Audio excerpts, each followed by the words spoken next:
Bharatiya Janata party సభ పెట్టుకుందంట, ఎట్లా success అయితే చూస్తామని కొంతమంది మాట్లాడినట్టు.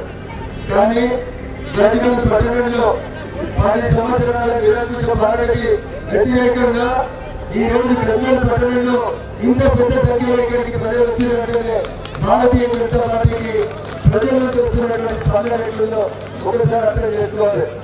ఈ పక్కనే మల్లన్న సాగర్ ద్వారా, కొండపోచమ్మ సాగర్ ద్వారా, అదేవిధంగా రంగనాయక సాగర్ ద్వారా నిర్వాసితులైనటువంటి మిత్రులందరూ కూడా ఇక్కడ ఆర్ఎన్ఆర్ కాలనీ కట్టించారు. వాళ్ళు ఊరు కోల్పోయి, ఇల్లు కోల్పోయి అనేక రకాలైనటువంటి అవసరాలు పడుతున్నారు. చాలా మంది ఇక్కడ ఉమ్మడి మండలం చేసిన వాళ్ళు కనబడుతూ ఉన్నారు. వారికి కూడా ఈ వేదిక నుంచి స్వాగతం పలుకుతూ ఉన్నారు. అదేవిధంగా ఎంఆర్పిఎస్ మెదక్ జిల్లా శాఖ పక్షాన మెదక్ జిల్లా అధ్యక్షుడు, మెదక్ జిల్లా ఇన్ఛార్జ్ ఇద్దరు కూడా ఈ వేదికకు వచ్చినారు.